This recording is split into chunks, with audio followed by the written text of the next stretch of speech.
হরে কৃষ্ণ। আজকে আমি বানিয়েছি হিচড়ের কোপ্তা। দেখেন আমি হিচড়ের কোপ্তা বানিয়েছি। এবার কীভাবে বানিয়েছি আপনারা দেখতে থাকেন। প্রথমে আমি হিচড়টাকে এইভাবে কেটে জলে সিদ্ধ করে নিয়েছি। আমি এটা লবণ দিয়ে সিদ্ধ করিনি, আমি এমনি সিদ্ধ করেছি। এটাকে আমি ভালো করে এটা দিয়ে মাখিয়ে নেব। আমি এইভাবে হিচড়গুলোকে ভালো করে ভেঙে মাখিয়ে নিয়েছি। এরপরে আমি লবণ হলুদ সব দিয়ে দেবো।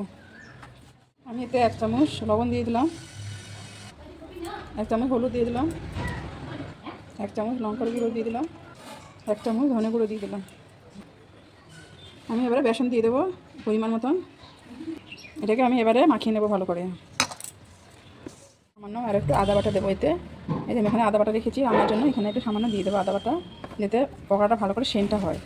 এভাবে আমি ভালো করে এবারে মাখিয়ে নিলাম। দেখেন আমি এইভাবে কি সুন্দর করে আমি গোল গোল করে রেডি করে নিয়েছি হিঁচড়গুলোকে মাখানো। এবার আমি এগুলো তেলে ভালো করে ভেজে নেব। আমি এইভাবে এগুলোতে ভালো করে ভেজে নেবো। একটা করে দিয়ে দেবো তেলের মধ্যে। এটাকে ভালো করে আস্তে আস্তে করে ভাজতে হবে, যাতে ভিতরে ভালো করে ভাজা হয়। উল্টে পাল্টে করে ভালো করে ভাজবেন, আস্তে করে জ্বালিয়ে, না জোরে জাল দিলে ভিতরে কাঁচা থেকে যাবে। এটাকে সুন্দর করে এইভাবে আমি ভেজে নেব। সবকটা ভাজা হয়ে গেছে। এইভাবে আমি লাল লাল করে সুন্দর করে আমি ভেজে নিয়েছি। এবারে আমি তরকারি কীভাবে কষবো সেটা আপনারা দেখেন। প্রথমে আমি দিয়ে দেবো দারচিনি, এলাচ আর লবঙ্গ। এবারে আমি সামান্য হিং দিয়ে দিলাম, আদা বাটা দিয়ে দিলাম। আদা বাটা ঠিকঠাক বলে আমি হলুদ দিয়ে দেবো, আর আদা ঠিক হবে না। এবারে আমি আদাটা ভালো করে ভেজে নেবো। কাজু বাদাম বেটে রেখেছিলাম, এবারে দিয়ে আমি ভালো করে এটা ভেজে নেবো। ভালো করে আমি এই আদাটা কাজু বাদাম আমি ভালো করে কষে নিয়ে এবার আমি টমাটোটা দিয়ে দেবো এতে। এর সাথে আমি একসাথে টমাটোটাও ভালো করে কষে নেবো। আমি টমাটো ভালো করে আমি গ্যান্ডার করে রেখে দিয়েছিলাম, দিয়ে আমি এটাকেও ভালো করে আমি কষে নেবো।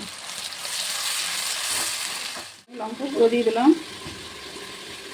জিরে গুঁড়ো, ধনে গুঁড়ো, কাশ্মীর লঙ্কা গুঁড়ো। এটাকে আমি ভালো করে মশলাগুলোকে এর সঙ্গে মশলা মিশিয়ে ভালো করে আমি নেড়ে নেবো। ভালো করে আমি কষে, তারপর আমার কষা হয়ে গেলে চাই সবজি মশলা কষতে মিশিয়ে দেবো। এটা আমি ভালো করে কষে নিই, তারপর ওইগুলো দেবো। এবার আমি মশলা কষানো হয়ে গেছে, এবার আমি জল দিয়ে দেবো।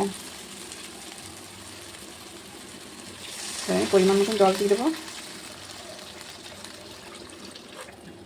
যেহেতু আমার কাঁঠালের বড়াটা জল টানবে, তো সেজন্য আমি পরিমাণ মতন আমি জল দিয়ে দিয়েছি। তারপরে আমি এটা ভালো করে ফুটিয়ে নিয়ে তারপরে আমি দেবো পকোড়াগুলো। এবার আমি পকোড়াগুলো দিয়ে দেবো। যেহেতু এই পকোড়া একটু বেশি করে ফুটবে ভিতরে ঢোকার জন্য জুসটা, আমি এখন থেকে দিয়ে দিলাম। দিয়ে আমি এবার চাপা দিয়ে দেবো পকোড়াগুলো দিয়ে। আমার রেডি হয়ে যাবে কোপ্তা, হেঁচড়ের কোপ্তা।